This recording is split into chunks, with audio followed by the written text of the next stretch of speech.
मित्रों, आज हम एनसीईआरटी क्लास 11 का पॉलिटिकल साइंस राजनीतिक सिद्धांत को लेकर यहाँ पर उपस्थित हैं और इसका पहला अध्याय है राजनीतिक सिद्धांत एक परिचय। हो सकता है इस बात से आप उसके पहले वाकिफ नहीं हो, क्योंकि 10th तक आपने सिविक्स की पढ़ाई की होगी और आप यह जान लें उसी सिविक्स का विस्तार है यह पॉलिटिकल साइंस। इसमें विभिन्न बातों से आप अवगत होते हैं, उस बातों का विस्तार अध्ययन आप यहाँ करते हैं जो आप 10th तक की पढ़ाई में किए हैं। और यह भी जान लें कि यह विषय आपसे जुड़ी हुई है, इसलिए यह विषय काफी इंटरेस्टेड है। और ऐसा नहीं है कि यह पॉलिटिकल साइंस बहुत बोझिल सब्जेक्ट है। क्यों? क्योंकि यह आपके जीवन से जुड़ा हुआ है, समाज से जुड़ा हुआ है, दैनंदिनी से जुड़ा हुआ है। इसलिए और आप जानते हैं कि जो विषय आपसे जुड़ा हुआ है वह विषय आपको बोझिल कदापि नहीं लगेगा।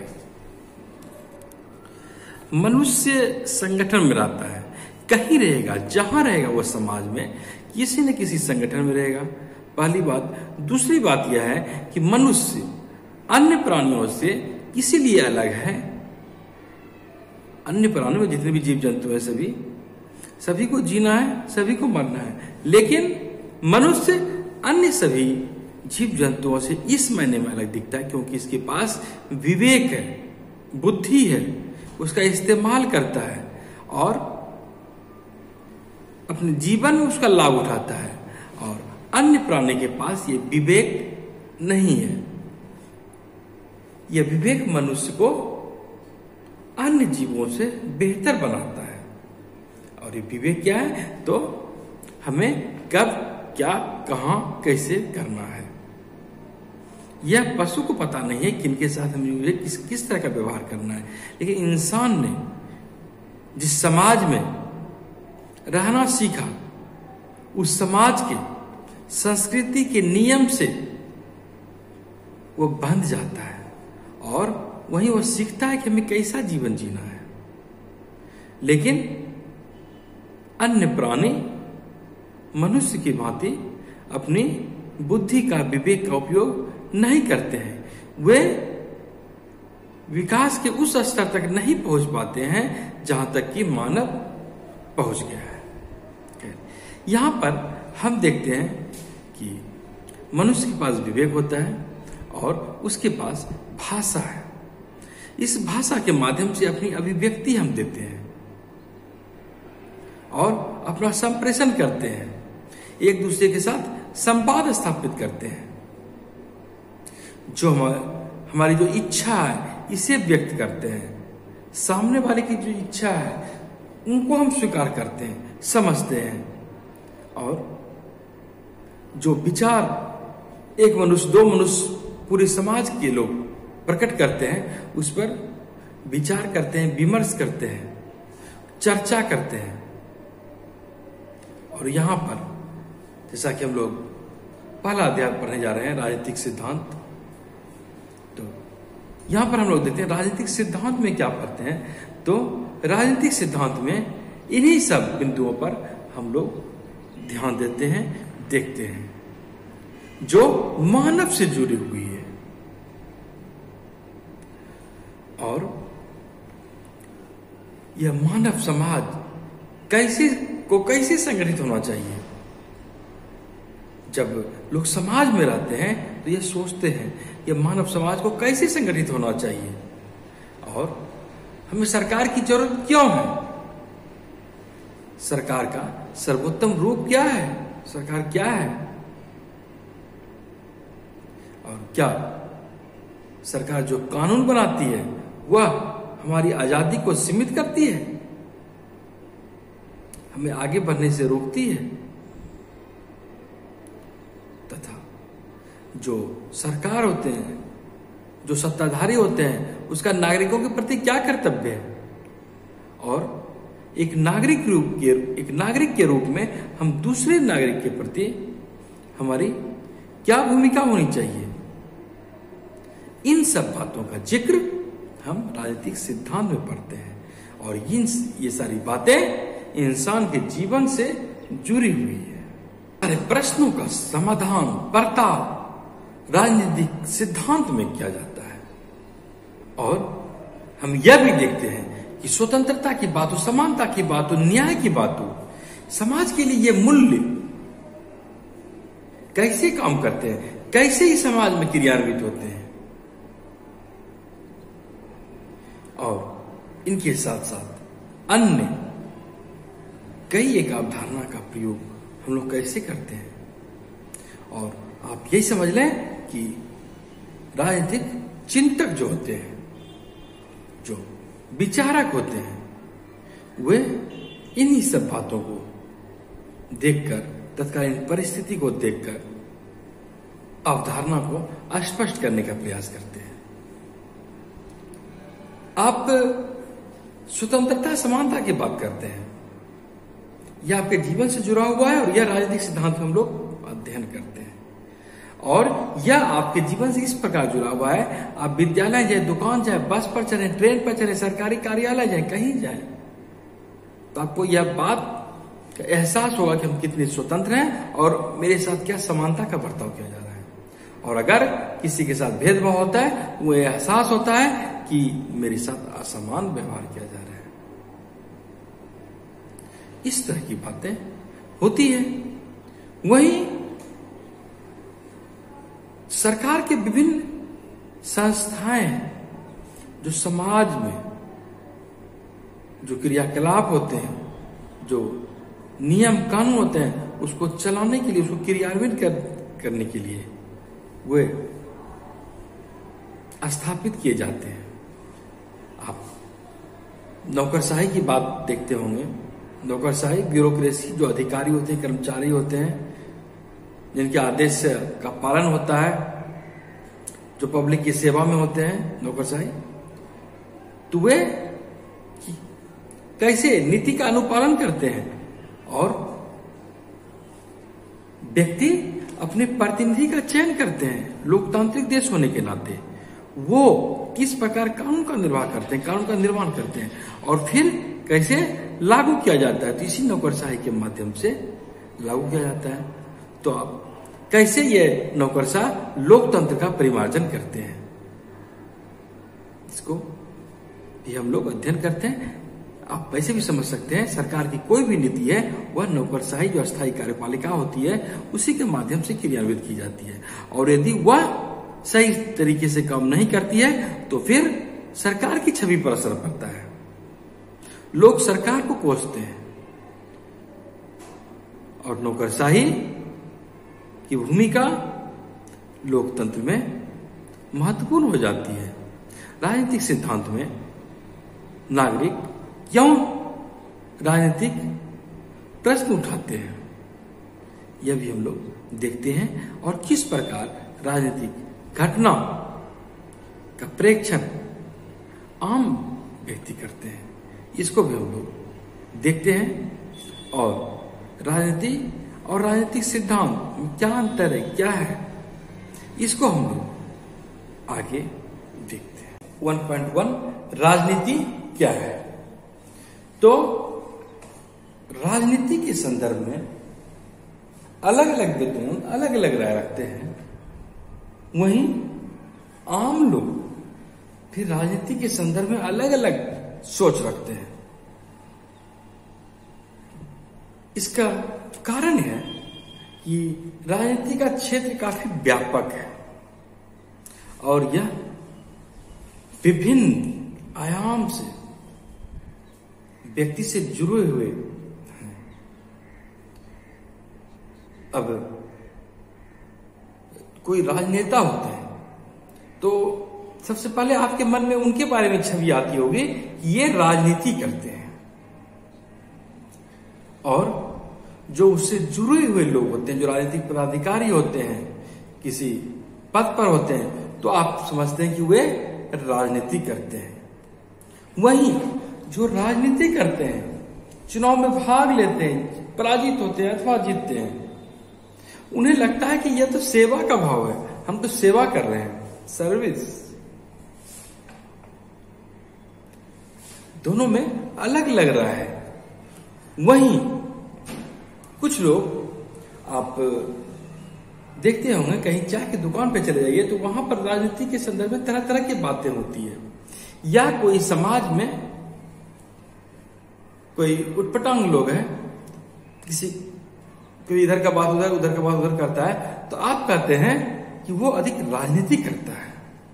या क्लास में कोई बालक, कोई विद्यार्थी यदि कुछ बातों को ऊपर तक पहुंचाता है, आपकी शिकायत करता है, लोगों की शिकायत करता है, तो आप कहते हो कि वह राजनीति करता है।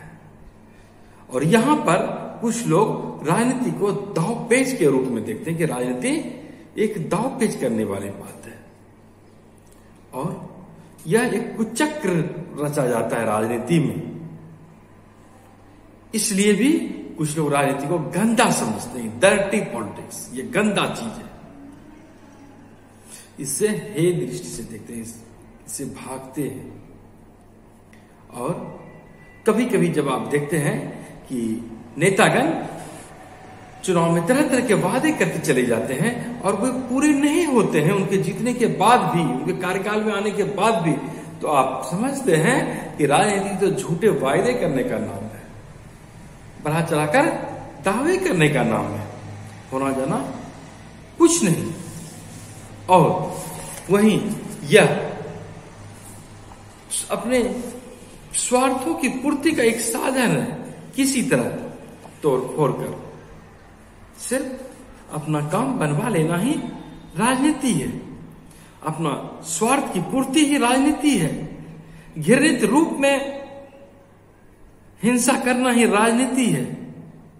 और जब आप यह देखते हैं कुछ राजनेता घोटालों में लिप्त हो जाते हैं, अब कई तरह के घोटाला देखते होंगे जो सही तरीके से काम नहीं करते हैं, आम पब्लिक का पैसा हुए किसी न किसी तरह अपने पॉकेट में भर लेते हैं। आपने चारा घोटाला का नाम सुना होगा, जीप घोटाला का, बोफोर्स घोटाला, अलकतरा घोटाला, ताबूत घोटाला, ऐसे अनेकों घोटाले हैं, 2G 3G स्पेक्ट्रम घोटाला। तो वहां पर फिर लगने लगता है ये राजनेता घोटाले करते हैं, घोटालों से राजनीति को जोड़कर देखने लगते हैं।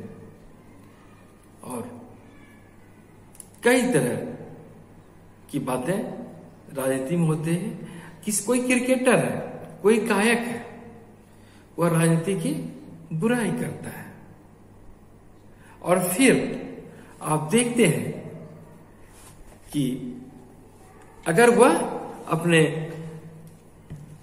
किसी तरह लाग भाग से, बैकडोर से राजनीति में प्रवेश करते हैं, तो आपको लगता है यह तो पिछले डोर से जाने वाला इंसान है।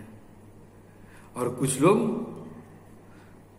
राजनीति को पहले खराब कहते हैं, लेकिन जब उसमें प्रवेश कर जाते हैं तो फिर उसे ही न्याय संगत ठहराने लगते हैं, उसे वे अच्छा मानने लगते हैं। वहीं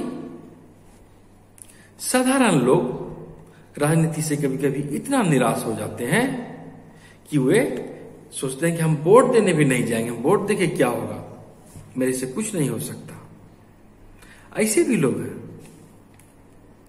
और आप जानते होंगे कुछ लोग जो बिजनेसमैन है, उद्योगपति हैं, वे राजनीतिक दल को चंदा देते हैं, पैसा देते हैं चुनाव लड़ने के लिए, चुनाव जीतने के लिए। और जब वे चुनाव जीत जाते हैं तो अपने मनमाफिक कानून का निर्माण करवाते हैं, खुद भाग नहीं लेते, कभी कभी वे भी भाग लेते हैं। और इस तरह जब उनके द्वारा कोई बात हो जाती है, कोई वारदात हो जाती है, तो फिर सत्ता द्वारा उन्हें संरक्षण मिल जाता है। तो इस तरह आम लोगों में राजनीति के संदर्भ में तरह तरह की बातें बनी हुई है, और कुछ लोग राजनीति को कोसते रहते हैं। अगर राजनेता की बात को नौकरशाही द्वारा भी पूरा नहीं किया जाता है, तो भी लोग इसके लिए जिम्मेवार राजनेता को ही ठहराते हैं, सरकार को ही ठहराते हैं, राजनीति को ठहराते हैं।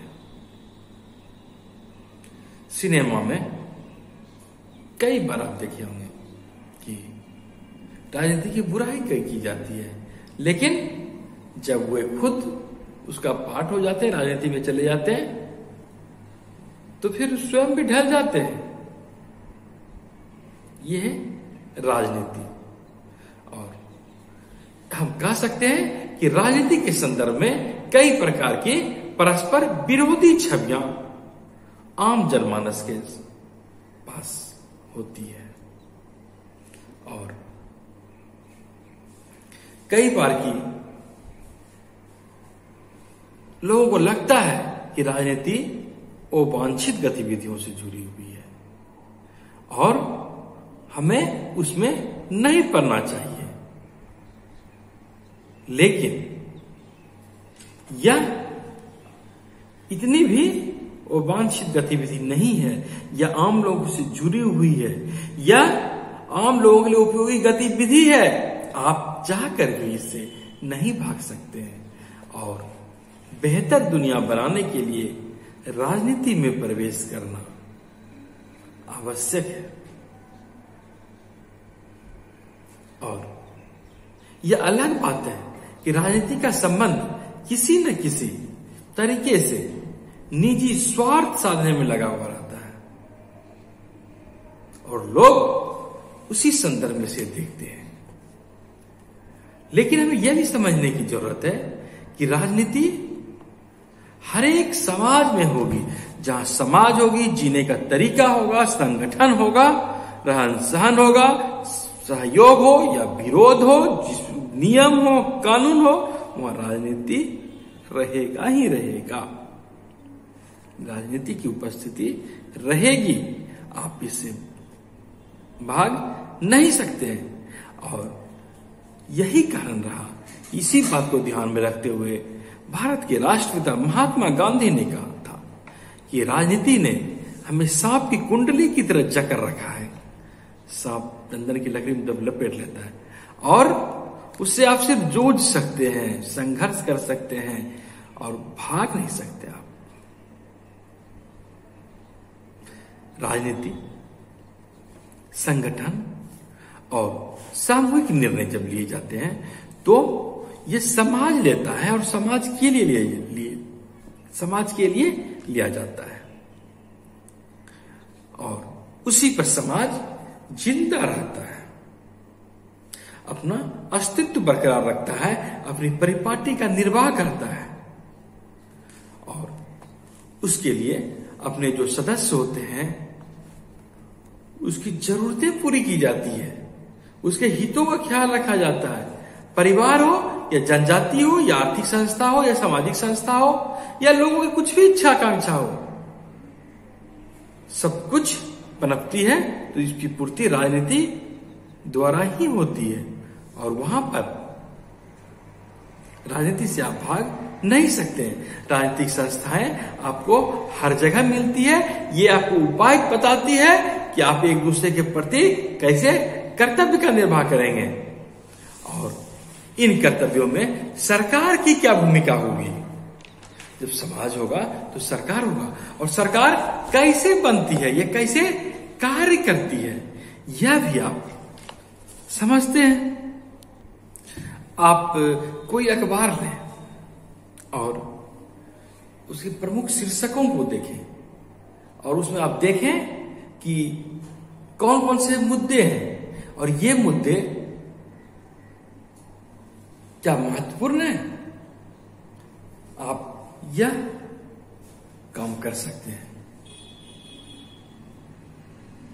राजनीति को हम सरकार के क्रियाकलाप से जोड़कर देखते हैं कि यह सरकार का काम है। सरकार जो भी करती है वह राजनीति करती है, लेकिन ऐसी बातें नहीं है। आप यह समझ लें कि सरकार जो भी करती है वह महत्वपूर्ण काम करती है। किसके लिए करती है तो वह पब्लिक के लिए करती है और पब्लिक के लिए इसीलिए करती है, वो पब्लिक के लिए जरूरी है, जनता के जीवन से वो जुड़ी हुई है। और कोई भी प्रकार की नीति हो, सरकार कुछ भी नीति बनाती है, चाहे उसकी सरकारी नीति हो, आर्थिक नीति हो, शिक्षा नीति हो, कुछ भी नीति हो, तो वो आम पब्लिक से जुड़ी हुई है। और यह भी समझ लें कि अगर अकुशल सरकार आ जाएगी, सरकार अगर मजबूत नहीं होगा, सरकार अगर कमजोर होगा, वो दक्ष नहीं होगा, तो फिर और या वो भ्रष्ट होगी, तो फिर इससे इसका प्रभाव आम पब्लिक पर ही पड़ता है। और यह भी समझ लें कि सरकार यदि किसी तरह की पक्षपातपूर्ण कार्रवाई करती है, अगर किसी सांप्रदायिक भावना को उभारती है, किसी विशेष पक्ष की बात करती है, जाति की बात करती है, तो वहां पर आप देखते होंगे कि सत्तारूढ़ पार्टी के दल से दुकानें बंद हो जाती है, जनजीवन अस्त व्यस्त हो जाता है, लोग अस्पताल तक नहीं पहुंच पाते हैं। आप कई बार देखे होंगे जब हड़ताल जैसी स्थिति आती है तो इतनी सख्ती से अमानवीय बर्ताव किया जाता है कि आम लोगों का जनजीवन तबाह हो जाता है। यह सही है, गलत है, यह अपने आप में अलग बात है, लेकिन मानवाधिकार का हनन वहां पर भी हो जाता है। और शिक्षा नीति की बात हो, बच्चे को पाठ्य पुस्तक दिया जाएगा या क्या पढ़ाई जाएगी, क्या खिलाया जाएगा, क्या पैसा दिया जाएगा, क्या प्रोत्साहन दिया जाएगा, क्या सभी बच्चे को स्कूल से जोड़ा जाएगा, हर प्रकार की बातें सरकार करती है। ये सरकार की नीति से जुड़ी हुई है और इसका प्रभाव हम पर पड़ता है, आम लोगों पर पड़ता है, हर एक व्यक्ति पर पड़ता है। कोई व्यक्ति इस सरकार की नीति से बाहर नहीं जा सकता है।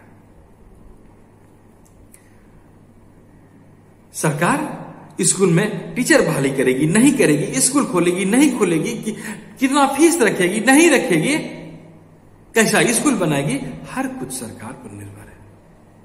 और यह सरकार कौन बनाती है? तो हम पब्लिक, आम मतदाता।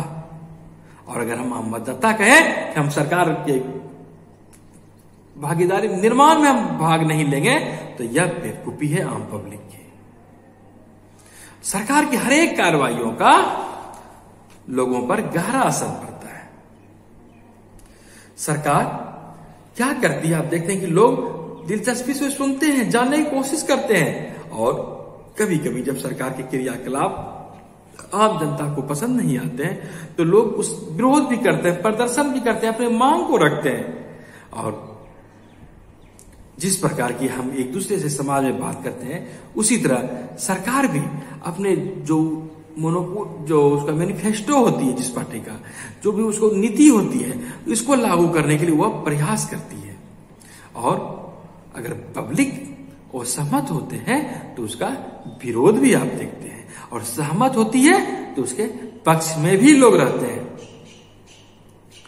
और अपने प्रतिनिधियों की गतिविधि पर लोग विचार विमर्श करते हैं कि मैंने जिसको वोट दिया, जो वोट जीत कर गए, वे अपने कार्यकाल में कितना काम किए, क्या काम किए, क्या उपलब्धि रही, और भ्रष्टाचार बढ़ा या घटा, लोग यह भी जानते हैं, जानने की कोशिश करते हैं, समझने की कोशिश करते हैं। और यह सरकार किसी खास समुदाय के लिए झुकी हुई है या नहीं, या समान रूप से बर्ताव कर रही है।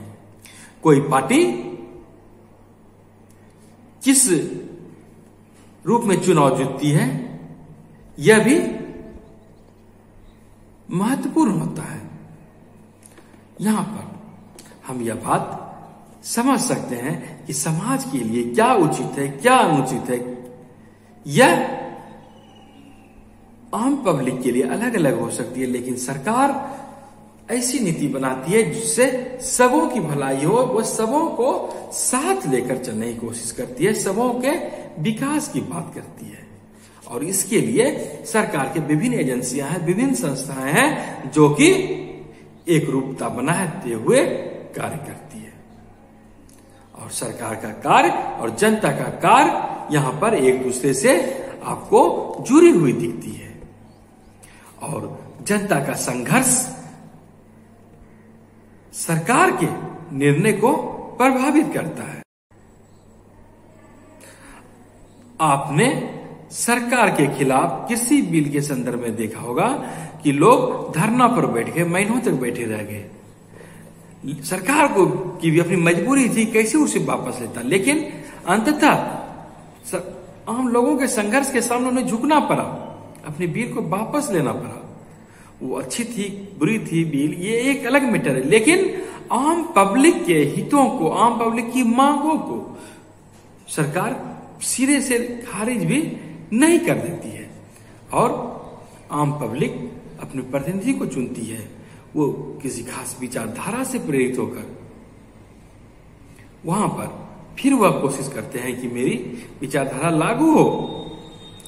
और राजनीतिक विकास, राजनीतिक सिद्धांत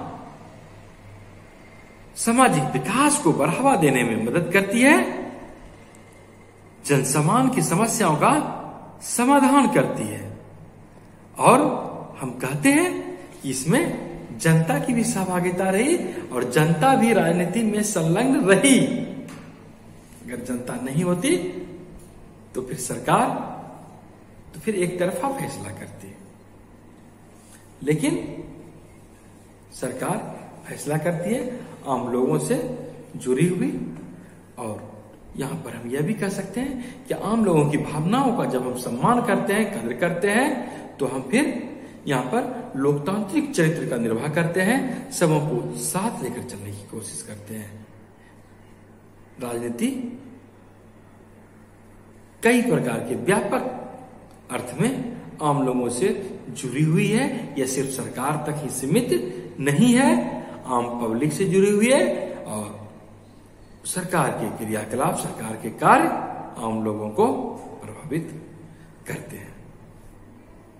आप यहां पर एक सूची बना सकते हैं कि राजनीति हमारे दैनिक जीवन में किस तरह असर डालती है। और आप कोई इस संदर्भ में कोई घटना यदि आपको स्मरण आ रहा हो तो आप इसे भी लिखें। 1.2 हम लोग देखते हैं राजनीतिक सिद्धांत में हम क्या पढ़ते हैं। तो हम जिस समाज में रहते हैं, जिस माहौल में रहते हैं, जिस परिवेश में रहते हैं, वहां पर आप सरकार के नीति नियम क्रियान्वित होते हुए तो देखते ही हैं, आंदोलन की भी बात देखते हैं, विकास की भी बात देखते हैं, और परिवर्तन की भी बात देखते हैं। वहीं इन सब बातों में देखें तो आपको कुछ न कुछ एक ऐसा आदर्श नजर आएगा, कुछ मूल्य नजर आएगा, कुछ सिद्धांत नजर आता है, और ऐसा लगता है कि उसी के अनुरूप हम लोग व्यवहार करते हैं, जीते हैं, और लोग उसका पालन करते हैं, और उसी मूल्य, उसी सिद्धांत से हम निर्देशित होते हैं।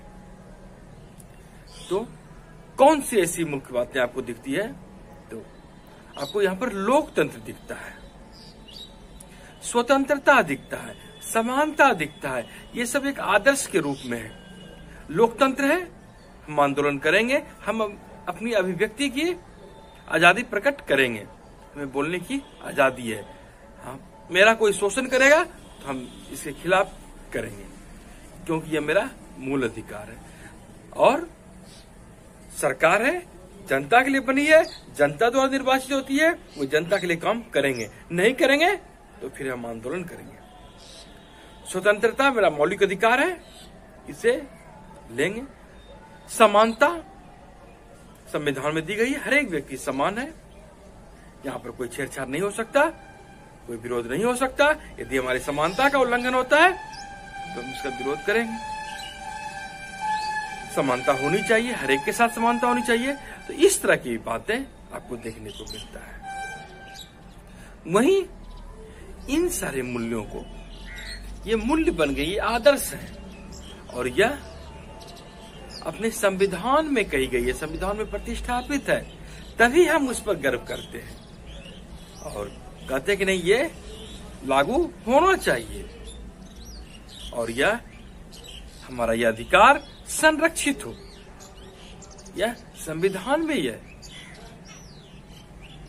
और इस तरह की बातें आप हर एक लिखित संविधान में पाते हैं, चाहे वो भारत का संविधान हो अथवा अमेरिका का संविधान में भी इन सब बातों को स्थान दिया गया। तो ऐसा नहीं कि यह अचानक हो गया।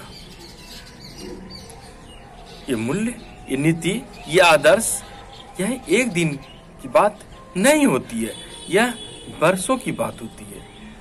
आप जानते हैं कि अपने संविधान का निर्माण आजादी के बाद हुआ, और आजादी के बाद 1950 में 26 जनवरी को यह संविधान लागू हुआ।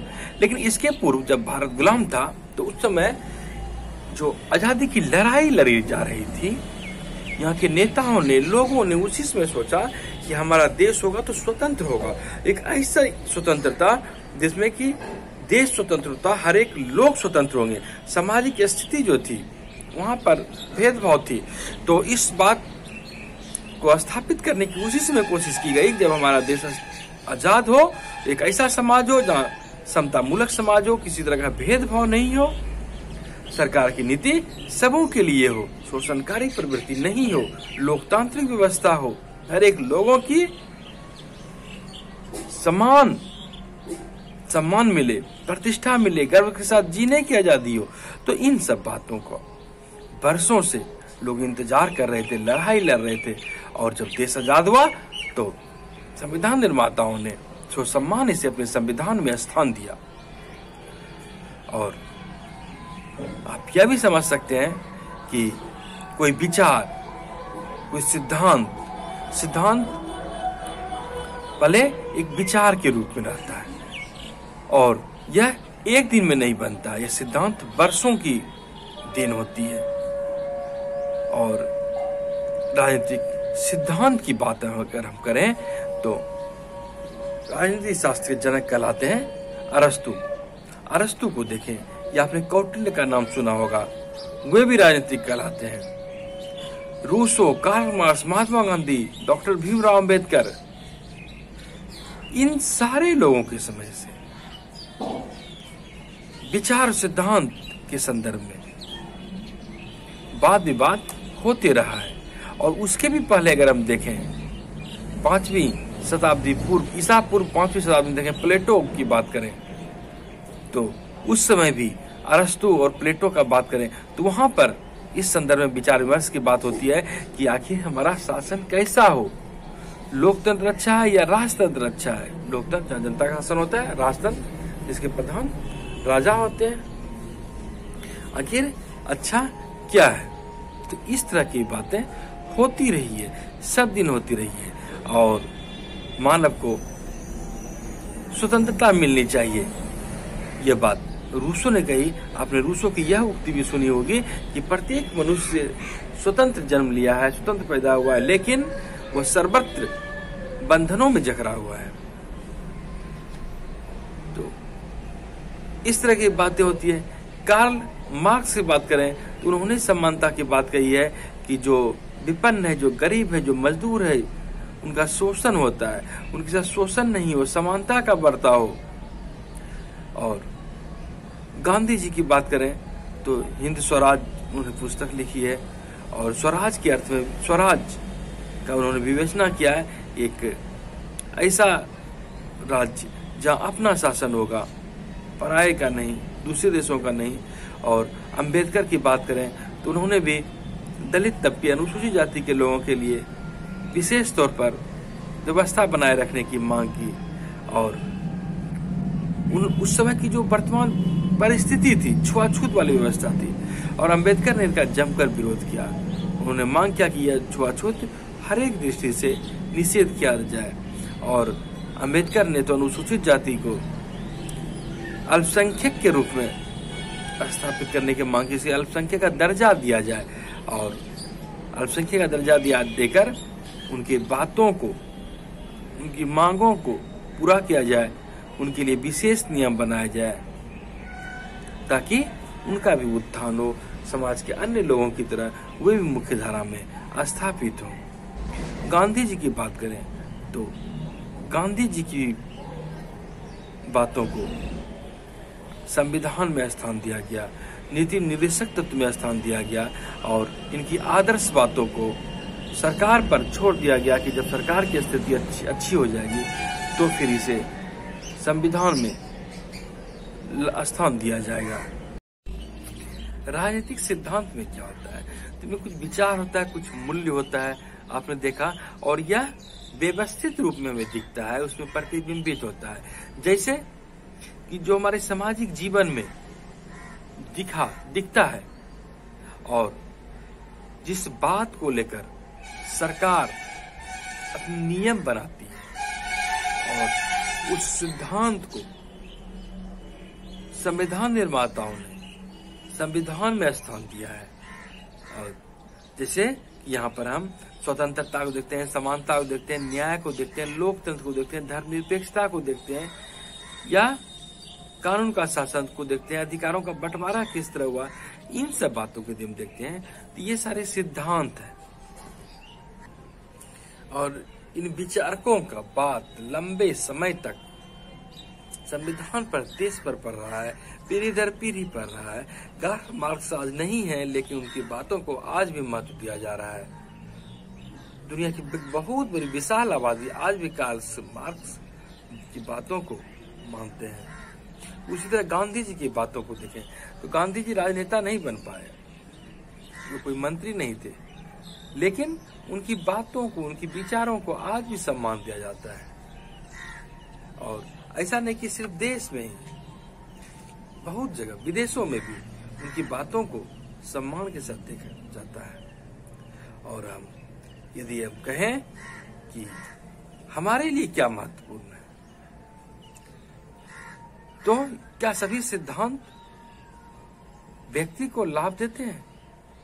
कहने को हम स्वतंत्र हैं, लोकतंत्र है हमारे देश में, लेकिन जब कभी हम देखते हैं किसी का भेदभाव होता है, अभी भी तुम कहते नहीं समानता नहीं है, हमें बोलने की आजादी पर जब विराम लगाया जाता है तो हम कहते हैं स्वतंत्र नहीं है। वोट देने तक हमें लगता है कि लोकतंत्र है, लेकिन लोकतंत्र में वही जीतने के बाद जब राजनेता अपने वादे भूल जाते हैं तो हमें लगता है कि ये लोकतंत्र नहीं है। तो कई बार ऐसे मामले होते हैं जिन्हें हमें लगता है, जिन बातों को देखकर, कि लोकतंत्र नहीं है। और आर्थिक या बात हो, क्षेत्र में बात हो या सामाजिक क्षेत्र में, हर जगह, या राजनीतिक क्षेत्र में हो, हर जगह ऐसी ही बातें दिखती है। अभी भी लगता है कि समानता की बात है, लेकिन अभी भी जब गरीबी देखते हैं, गरीबी भेदभाव दिखेगा। अभी भी जब लोग रोटी के तरसते हैं, मकान के तरसते हैं, लगता है नहीं, अभी भी विकास करना बहुत बाकी है देश में। लोग पढ़ रहे हैं, शिक्षित हो रहे हैं, लेकिन पढ़ लिख कर उसे नौकरी नहीं मिल पाता है। लगता है कहीं न कहीं हमारी शिक्षा व्यवस्था में ढेरों खामियां हैं जो नौकरी तक नहीं दे पा रही। लोगों को लगता है कि हम तो बेरोजगार हैं। तो शिक्षा, रोजगार, इन सब संदर्भ में भी कल्याणकारी नीति ढेरों बनाने की भी आवश्यकता दिखती है। संविधान में स्वतंत्रता की ढेरों गारंटी दी गई है। इस सब के बावजूद कभी कभी ऐसा लगता है कि क्या सही वास्तविक अर्थों में हमें स्वतंत्रता प्राप्त हुई है भी या नहीं, या स्वतंत्रता की व्याख्या नए नए ढंग से की जाती रही है। और ऐसा लगता है कि मानो कोई शतरंज या क्रिकेट का खेल है, जहां कि नियम की व्याख्या कैसे करनी है या सीखते हैं परिस्थिति बस इसका नया नया अर्थ निकाल लेते हैं। आप देखते होंगे कि मौलिक अधिकार की व्याख्या निरंतर व्याख्या पर व्याख्या, पुनर्व्याख्या होती रही है। और आजीविका का अधिकार, आप ये रोजगार पाने का अधिकार, यह मौलिक अधिकार में नहीं था, लेकिन आज की तारीख में जीवन के अधिकार के अंतर्गत आजीविका के अधिकार को रख दिया गया है। सूचना का अधिकार आपकी मौलिक अधिकार का दर्जा दे दिया गया है, ये पहले नहीं था। और हम देखते हैं कि समाज में बार बार चुनौतियां मिलती है और फिर इन चुनौतियों का समाधान भी किया जाता है। समय के साथ साथ संविधान में संशोधन भी किया जाता है और इसका विस्तार भी कर दिया जाता रहा है। और न्यायिक व्याख्या या सरकारी कोई नीति हो, यदि कोई समस्या आती है तो इसका भी समाधान किया जा रहा है। इनके साथ साथ हम अगर कहें तो दुनिया बदल रही है, तेजी से बदल रही है। और जितनी आजादी का उपभोग हम लोग कर रहे हैं, इस आजादी के उपयोग के साथ साथ इसके खतरे भी है, समाज और देश को उठाना पड़ता है। उदाहरण के रूप में हम यह सोच सकते हैं, आज वैश्विक संचार तकनीक का दौर है, ग्लोबलाइजेशन का युग है और इस संचार की दुनिया में कोई दूर नहीं है, हर कोई पास है। सूचना की गतिविधि सक्रिय रूप से मिलती रही है, लोगों को एक दूसरे के साथ मिल जाती है। और वहीं अगर हम देखें तो कोई आदिवासी संस्कृति हो या जंगल की रक्षा करने वाला कोई कार्यकर्ता हो, कहीं किसी दूसरे प्रदेश में हो, तो एक दूसरे का सहयोग निरंतर मिल जाता है, संप्रेषण हो जाता है। लेकिन इस तकनीक का दुरुपयोग हम इस रूप में भी देख सकते हैं कि अगर कहीं अपराधी है तो एक जगह के अपराधी दूसरे जगह के अपराधी से भी तालमेल कर बैठते हैं, और या वही स्थिति आतंकवाद के संदर्भ में भी होती है। आतंकवादी और अपराधियों का भी एक अपना नेटवर्क है, और इंटरनेट ने जितनी सकारात्मक गतिविधि आम इंसान को पहुंचाई है, इसका लाभ पहुंचाया है, उतनी ही लाभ उन लोगों को भी मिल जाता है। यह भी सही है कि इंटरनेट हर एक क्षेत्र में आज काफी अधिक बढ़ रहा है, इसका नेटवर्क काफी अधिक व्यापक रूप ले रहा है, और व्यापार हो या अन्य गतिविधि हो, इसमें बढ़ोतरी तय है। सेवा, कोई वस्तु आपको खरीदनी हो, बेचनी हो, किसी भी तरह की कोई बात हो, हर कुछ आज ऑनलाइन उपलब्ध है। अब है रही बात कि यहाँ पर ऑनलाइन की सुरक्षा होनी चाहिए। समय के साथ सुरक्षा में भी बदलाव हो, यह भी आवश्यक है। और एक बात आप जान लें, इंटरनेट जो इस्तेमाल करते हैं, इसको नेटिजन भी कहा जाता है। और यहाँ पर स्थिति यह है कि कुछ लोग अपनी इस आजादी का जबरदस्त उपभोग करना चाहते हैं और किसी भी तरह का नियंत्रण नहीं चाहते हैं। वे नहीं चाहते कि उसके इंटरनेट पर कुछ भी लिखने को, बोलने को, प्रकट करने को कहीं से भी उसका किसी भी तरह उस पर नियंत्रण रखा जाए। लेकिन यहीं पर दूसरी बात यह भी है, वे यह भी चाहते हैं कि उनकी व्यक्तिगत सुरक्षा भी बनी रहे, उसकी गोपनीयता भंग न हो, उसका कोई मनमाना दुरुपयोग न करे। तो यहाँ पर सवाल उठना लाजिमी है कि आम लोगों को कितनी स्वतंत्रता दी जानी चाहिए, कितनी स्वतंत्रता मिलनी चाहिए। यहाँ पर आप किसी अजनबी को कोई मेल भेज सकते हैं, और या आप कभी देखते होंगे कि तरह तरह के विज्ञापन का सामना आपको करना पड़ता है, नहीं चाहते हुए आपको विज्ञापन देखना पड़ता है। और यहाँ पर कई बार यहीं पर रेखी भी हो जाती है, मतलब कि आपकी सूचनाओं का गलत दुरुपयोग भी होता है। अब यहाँ पर सरकार कैसे करे, तो इन सब बातों का जवाब राजनीतिक रूप से ही हम खोजते हैं। यहाँ पर राजनीतिक सिद्धांत के बाद राजनीतिक विचारक की बात कही गई है, और यहाँ पर प्राचीन यूनान का जिक्र है, इसमें सुकरात का वर्णन किया गया है। तत्कालीन समय में सुकरात को सर्वाधिक विवेकशील व्यक्ति कहा जाता था, और उनका कार्य था प्रश्न करना, तर्क करना, और जो शासक थे उनको यह बर्दाश्त नहीं हुआ।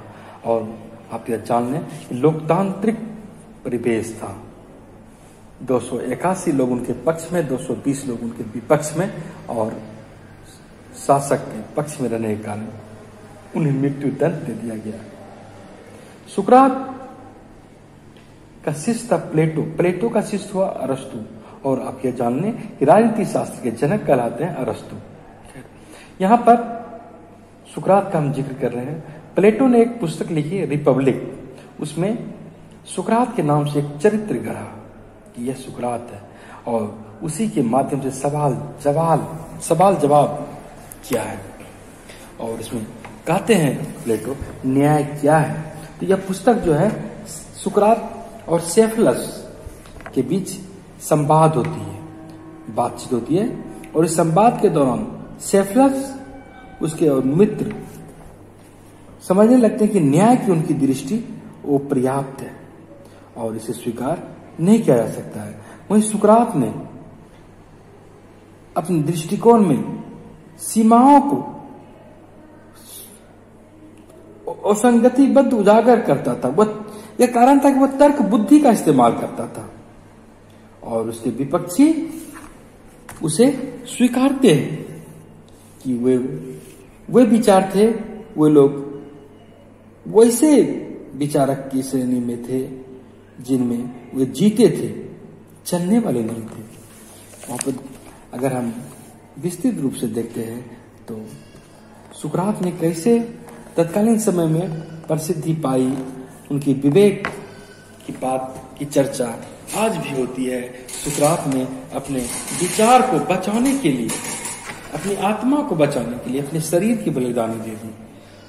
उन्हें कहा गया था कि आप माफी मांग लो या आप भाग जाओ। उनके भागने का भी प्रबंध कर दिया गया था, लेकिन उन्होंने मृत्यु दंड को गले लगा लिया।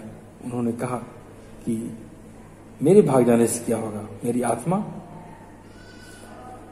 यहां पर जब सवाल जवाब के क्रम में सेफलस न्याय के संदर्भ में जब कहता है यह क्या है, तो वहां पर वो जवाब देते हैं सत्य बोलना और अपना ऋण चुकाना न्याय है। बोलते हैं इसके अपवाद तो एक मित्र शांतित भाव से अपने हथियार मेरे पास जमा कर देता है और उन हथियारों को ऐसी स्थिति में वापस मांगे जब उसका दिमाग शांत नहीं। ऐसी स्थिति में क्या मुझे उस हथियार को वापस कर देना चाहिए? आप बिल्कुल सही हैं, उसने कहा, लेकिन सत्य बोलना और ऋण को चुकाना ही न्याय की परिभाषा नहीं हो सकती है। अपने मित्रों को भला करना, शत्रुओं के साथ बुरा करना न्याय है। इसकी जगह हम यह कह सकते हैं मित्र अच्छे हो तो उनके साथ अच्छा करना और जब शत्रु बुरे हो तो उनके साथ बुरा करना ही न्याय है। बोलते हैं हाँ, यह मुझे ठीक लगता है, पर क्या किसी को चोट पहुंचाना कैसे न्यायपूर्ण हो सकता है? जवाब है निसंदेह जो दुष्ट और शत्रु उन्हें चोट पहुंचाई जानी चाहिए। तो कहते हैं जब घोड़े घायल होते हैं तब उनकी स्थिति पहले से बेहतर होती है, बुरी तो पहले से बुरी होती है।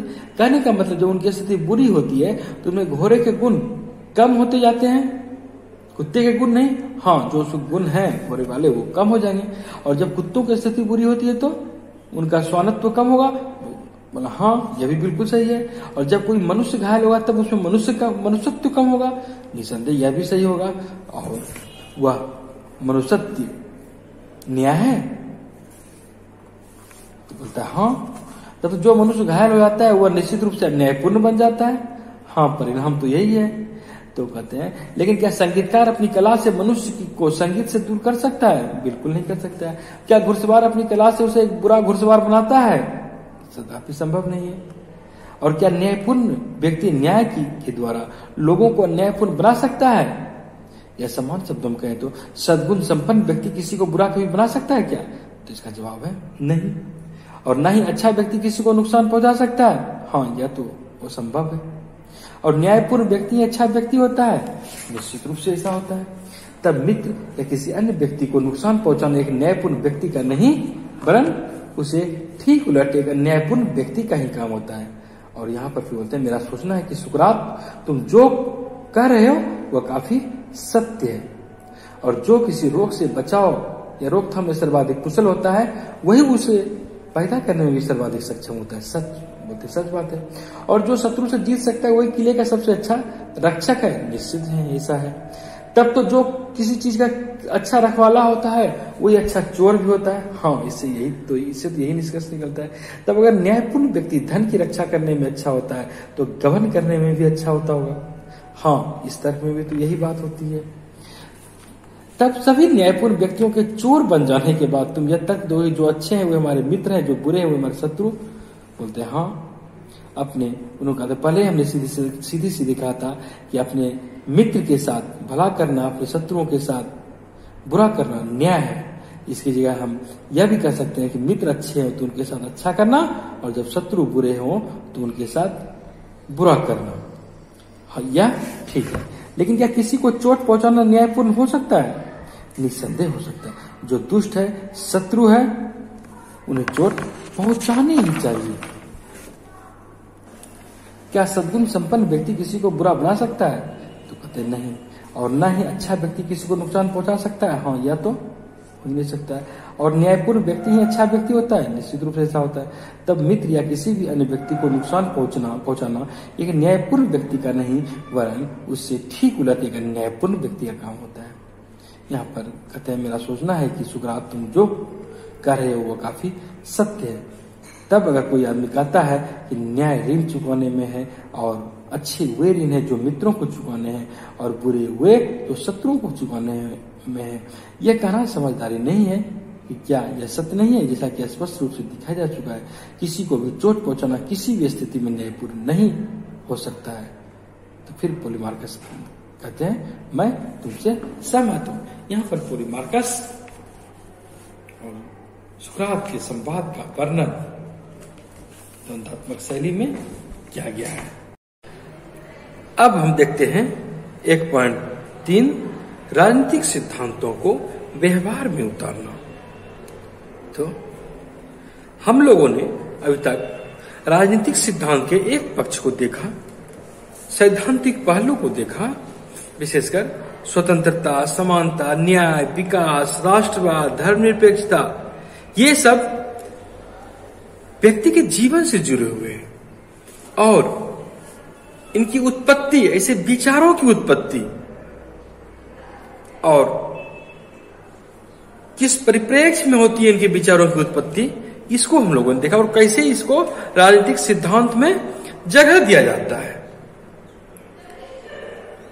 और यह भी समझ लें कि यदि हम किसी भी मुद्दे पर तर्क वितर्क करते हैं, विमर्श करते हैं, बहस करते हैं या प्रश्न उठाते हैं, जैसा कि सुकरात ने कहा, आपने देखा, तो वहां पर सबसे पहले बात यही होती है कि इसका अर्थ क्या है या कैसे महत्वपूर्ण है। और राजनीतिक सिद्धांतकारों ने यह बताया है कि आजादी या समानता क्या है और इसकी परिभाषा कैसे दी जाती है। और त्रिभुज हो या वर्ग हो, आप उसकी एक परिभाषा दे सकते हैं। 3 भुजाओं से घिरा हुआ क्षेत्र है त्रिभुज है, या 4 भुजाओं से घिरा हुआ क्षेत्र है त्रिभुज का तीनों कोनों का योग 180 डिग्री ही होता है। लेकिन अगर हम राजनीति की दुनिया में आवे, राजनीतिक सिद्धांत अथवा व्यवहार की दुनिया में आवे, तो यहां आजादी की बात करें, स्वतंत्रता की बात करें, समानता की बात करें, न्याय की बात करें, इसे किसी एक परिभाषा में नहीं बांधा जा सकता है। इसके व्यापक निहितार्थ है। आपके मन में आता होगा कि ऐसा क्यों? परिभाषा तो कोई एक ही होती है। यहां पर आप यह समझ लें कि त्रिभुज या वर्ग कोई वस्तु है, लेकिन यहां पर वस्तु जैसी कोई बात नहीं होती है। समानता की जब बात करते हैं तो व्यक्ति व्यक्ति के बीच समानता की बात होती है, और समाज में कोई समान नहीं है, अपनी अपनी राह है, अपना अपना संबंध है, और किसी निर्जीव के साथ हम संबंध स्थापित नहीं कर रहे हैं, बल्कि समाज में कर रहे हैं, सरकार के साथ कर रहे हैं। और सबसे बड़ी बात कि इन सब में हम सामंजस्य बैठाने की भी कोशिश करते हैं। इसीलिए यहां परिभाषा किसी चीज की एक नहीं रह पाती है।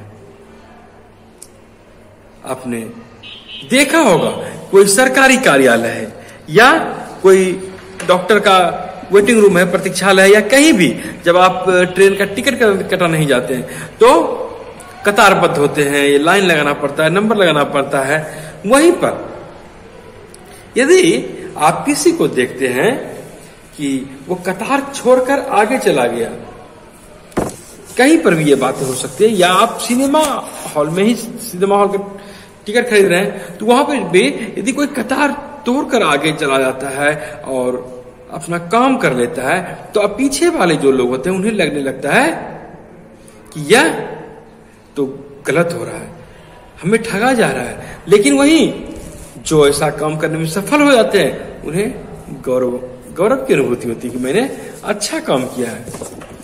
यही चीज यहां पर होता है क्या, फिर हम उसका पीछे वाले उसका विरोध करते हैं, नहीं ये समानता नहीं है, क्योंकि हम कुछ भी पाना चाहते हैं, कुछ भी पाते हैं, उसके लिए भुगतान हम भी कर रहे हैं। और यहां संवैधानिक दृष्टि से हमें अवसर की समानता है, यहां पर किसी तरह का भेदभाव नहीं चलेगा। इसी बातें, ये व्यवहारिक बातें सैद्धांतिक रूप में आप देख सकते हैं किस तरह, और व्यवहारिक रूप में ये कैसे बदलती है। और जब हम अपने अनुभव पर ध्यान देते हैं तो हमें लगता है कि जब सबों के लिए समान अवसर है तो फिर इस तरह की असमानता क्यों। लेकिन समझने वाली बात यह भी है कि जो बात हम सिद्धांत में पढ़ते हैं वही बात यहां व्यवहार में भी होती है। इसे एक और उदाहरण के रूप में आप समझ सकते हैं कि जो समान के साथ समान बर्ताव, यह तो सही है, लेकिन जो असमान है उसके साथ वो समान बर्ताव किया जाता है। कैसे? तो कोई अगर वृद्ध है, विकलांग है या महिला है, कभी कभी आप देखते होंगे, तो उसके लिए विशेष सुविधा दी जाती है कि आप अलग से कतारबद्ध हो जाए, या उनका काम पहले कर दिया जाता है। आप विकलांग हैं, सामान्य लोग से उन्हें ज्यादा परेशानी होगी, इसीलिए उनका काम पहले कर दिया जाता है, उनको विशेष सुविधा दी जाती है। आरक्षण का प्रावधान इसीलिए किया गया है, वह पिछड़े हुए हैं, उनको विशेष रियायत देकर उनकी स्थिति को अच्छा बना दिया जाए। तो यह समानता का उल्लंघन नहीं माना जाता है, बल्कि समानता की दिशा में एक प्रयास, इसे आप कह सकते हैं, समझ सकते हैं, देखते हैं। कई बार आप अपने समाज में भी देखते होंगे कि जो कोई गरीब है वे सुविधा संपन्न दुकान नहीं जा सकते हैं, यहां तक कि वो यदि बीमार पड़ जाते हैं तो अच्छे चिकित्सक के पास भी नहीं जा पाते हैं।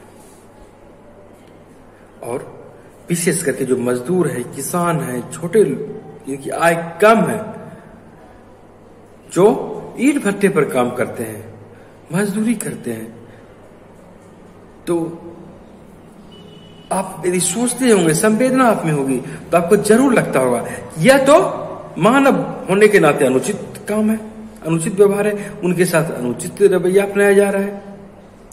वो भी नागरिक हैं, उनके साथ किसी तरह का भेदभाव नहीं किया जाना चाहिए कि वो यदि गरीब है तो अपना इलाज भी नहीं करा सके। आपके मन में यह बात आती होगी कि बीमारी दूर करना किसी मनुष्य के लिए बुनियादी जरूरत के रूप में है, और सरकार को यह फुलफिल करना चाहिए, उसकी भरपाई करनी चाहिए, उसको सुविधा देनी चाहिए, तभी समानता का बर्ताव वास्तविक अर्थों में सिद्धांत की दुनिया से निकल के व्यवहार में आएगा, अगर हम उसके संविधान में स्थान दिए हैं तो। और तभी समानता को हम निष्पक्ष भी कर सकते हैं। और ऐसा होगा तो हम यह भी कहेंगे कि कोई शोषण का शिकार नहीं हो रहा है, कोई किसी के सामने प्रतिकूल परिस्थिति है तो फिर ऐसी बात नहीं है कि वो मर ही जाएगा। आपने स्वास्थ्य बीमा का नाम सुना होगा, आपने यह भी सुना होगा कि सरकार गरीबों के लिए मेडिकल सुविधा दी है, 5 लाख तक का इलाज वो फ्री में करा सकती है। या कभी आपने देखा होगा कि जो भी राशन दी जाती है उसको 2 रुपया 3 रुपया किलो दर पर मुहैया कराई जाती है, या कभी मुफ्त में ही वितरित किया जाता है 5 महीने 6 महीने तक। तो इन सबों का उद्देश्य कि जो मानव रूप में मानव है उनके साथ भी समानता का व्यवहार हो, और उनको यह न लगे कि जो सुविधा संपन्न है, जो अपनी आवश्यकता की पूर्ति कर लेते हैं, वो उनका दुश्मन ही है। विकास की प्रक्रिया में वे ही पिछड़ गए हैं, शेष लोग आगे हो गए, उनको ऐसा न लगे। इसीलिए सरकार, विशेषकर कल्याणकारी सरकार, सबों के हित को देखते हुए कानून बनाती है और ऐसा प्रयास करती है कि विकास हो, व्यक्ति का विकास हो, समाज का विकास हो, समावेशी विकास हो, सबों का विकास हो। कई बार आपने यह भी देखा होगा कि बच्चे स्कूल नहीं जाते हैं, स्कूल के बदले वे काम करने जाते हैं, होटल में या कोई मजदूरी करने या कहीं भी। कई बार गरीबी के कारण, तो कई बार लड़की होने के कारण वो पढ़ाई नहीं कर पाती है और कभी कभी अपने घर में छोटे बच्चे का, छोटे भाई बहन की देखभाल उन्हें करनी पड़ती है, इसलिए भी वो स्कूल नहीं जा पाते हैं। यद्यपि हम यह भी कह सकते हैं कि शिक्षा का अधिकार मौलिक अधिकार है, सरकार प्रयास भी कर रही है। इन सब के बावजूद भी व्यवहारिक धरातल पर देखें तो ऐसे भी बच्चे बहुत संख्या में मिल जाएंगे जो रेगुलर रूप से स्कूल नहीं जा पा रहे हैं, स्कूल से वे वंचित हैं। तो यहां पर आपको लगेगा कि सिद्धांत व्यवहार में नहीं उतर पा रही है। लेकिन दूसरी ओर आगे आप देखेंगे तो पूर्व से तुलना करें तो आप देखिएगा कि पहले की अपेक्षा बहुत ज्यादा बच्चे भी स्कूल जा रहे हैं, 100% जा रहे हैं। ठहराव नहीं हो पा रहा है, यह एक अलग वजह है। कुछ बच्चे झिझित हो जाते हैं, स्कूल बीच में छोड़ देते हैं, ऐसे भी होते हैं। लेकिन पूर्व की तुलना में शिक्षा की ओर झुकाव काफी अधिक बढ़ा है, व्यक्तिगत प्रयास से भी, सामूहिक प्रयास से, सरकार के प्रयास से।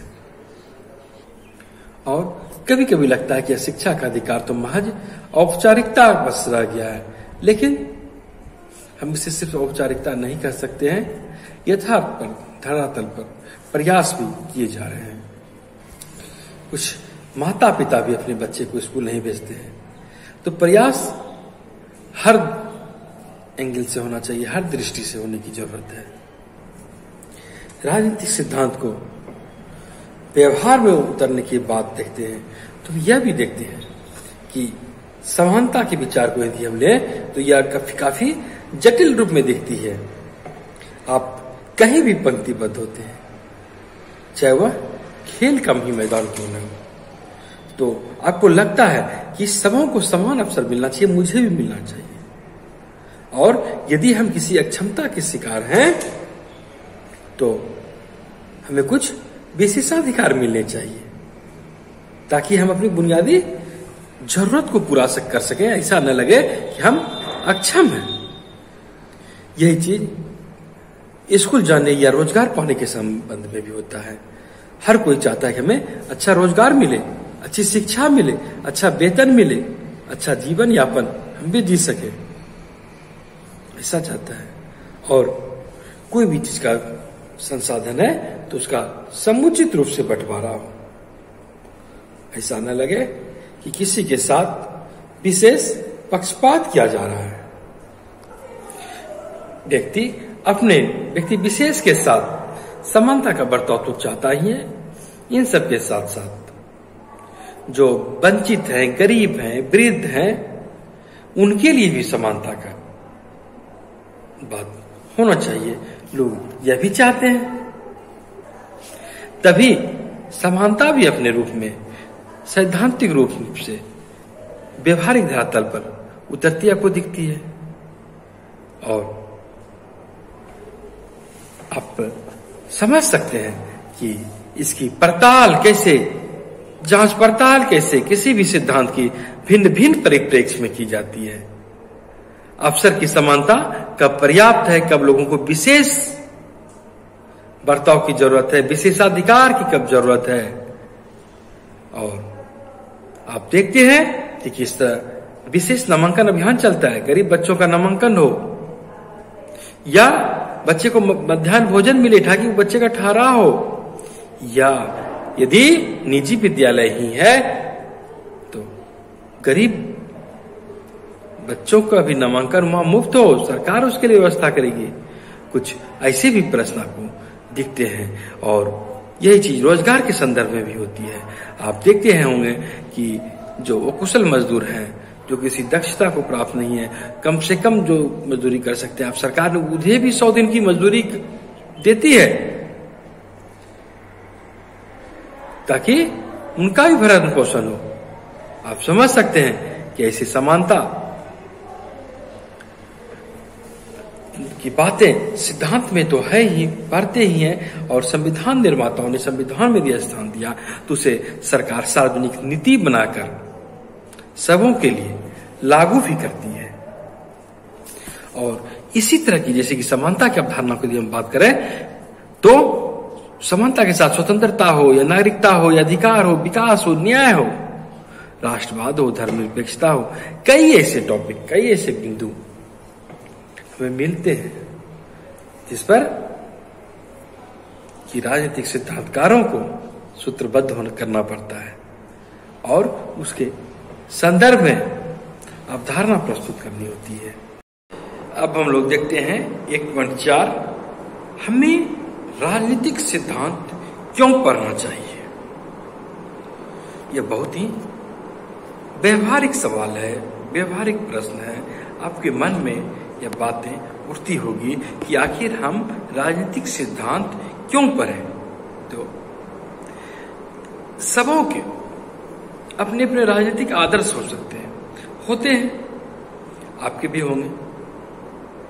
और राजनीतिक सिद्धांत के अध्ययन की बात करें तो हो सकता है आपके मन में यह बात आ रही हो कि जो राजनेता है, जिसे राजनीति करनी है, वे राजनीति को पढ़ें, वे राजनीतिक सिद्धांत को पढ़ें, या जो नीति नियामक है, जो नीति बनाते हैं, वे पढ़ें, या जो जिसके माध्यम से नीति का क्रियान्वयन होता है, जो नौकरशाही के रूप में होते हैं, जो अधिकारी होते हैं, जो कर्मचारी होते हैं, वे राजनीतिक सिद्धांत को पढ़ें, या जो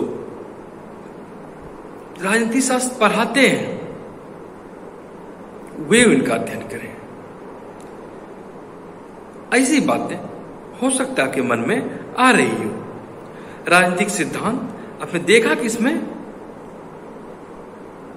कई तरह के हम सिद्धांत पढ़ते हैं, विचारधारा को पढ़ते हैं।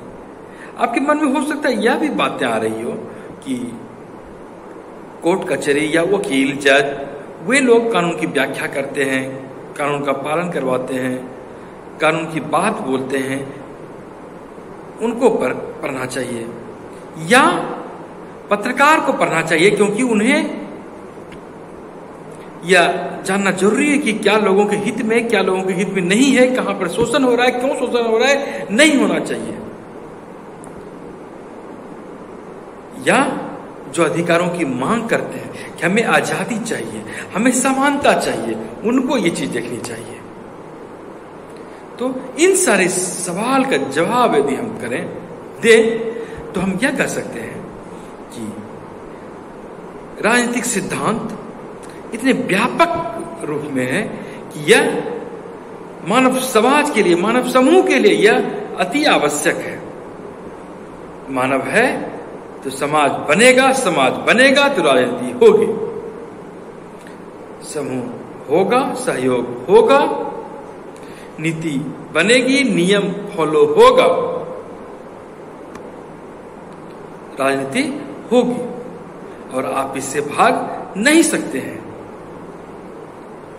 और यह भी समझ लें कि राजनीतिक सिद्धांत सबों को पढ़ना आवश्यक है, सबों को के लिए यह प्रासंगिक है। अगर हम कहें कि हम गणित पढ़े थे तो गणित पढ़ने के बाद तो आप गणितज्ञ नहीं हो गए। गणित तो पढ़ना अनिवार्य था, पढ़े भी, लेकिन गणितज्ञ नहीं हो गए या इंजीनियर नहीं हो गए। क्या इसीलिए अंकगणित दिया गया था? ऐसी बातें नहीं है। गणित पढ़ के गणितज्ञ हो गए, या इसी तरह राजनीति शास्त्र पढ़ के हम राजनीतिज्ञ हो जाएंगे, या राजनीति से जुड़े हैं तो ही राजनीति शास्त्र पढ़ेंगे, ऐसी बातें नहीं है। और या यह चीज हर एक विषय के साथ होती है। हम जीव विज्ञान का भी अध्ययन करते हैं तो हम वैज्ञानिक नहीं हो जाते हैं, फिजिक्स केमिस्ट्री सब चीज पढ़ते हैं।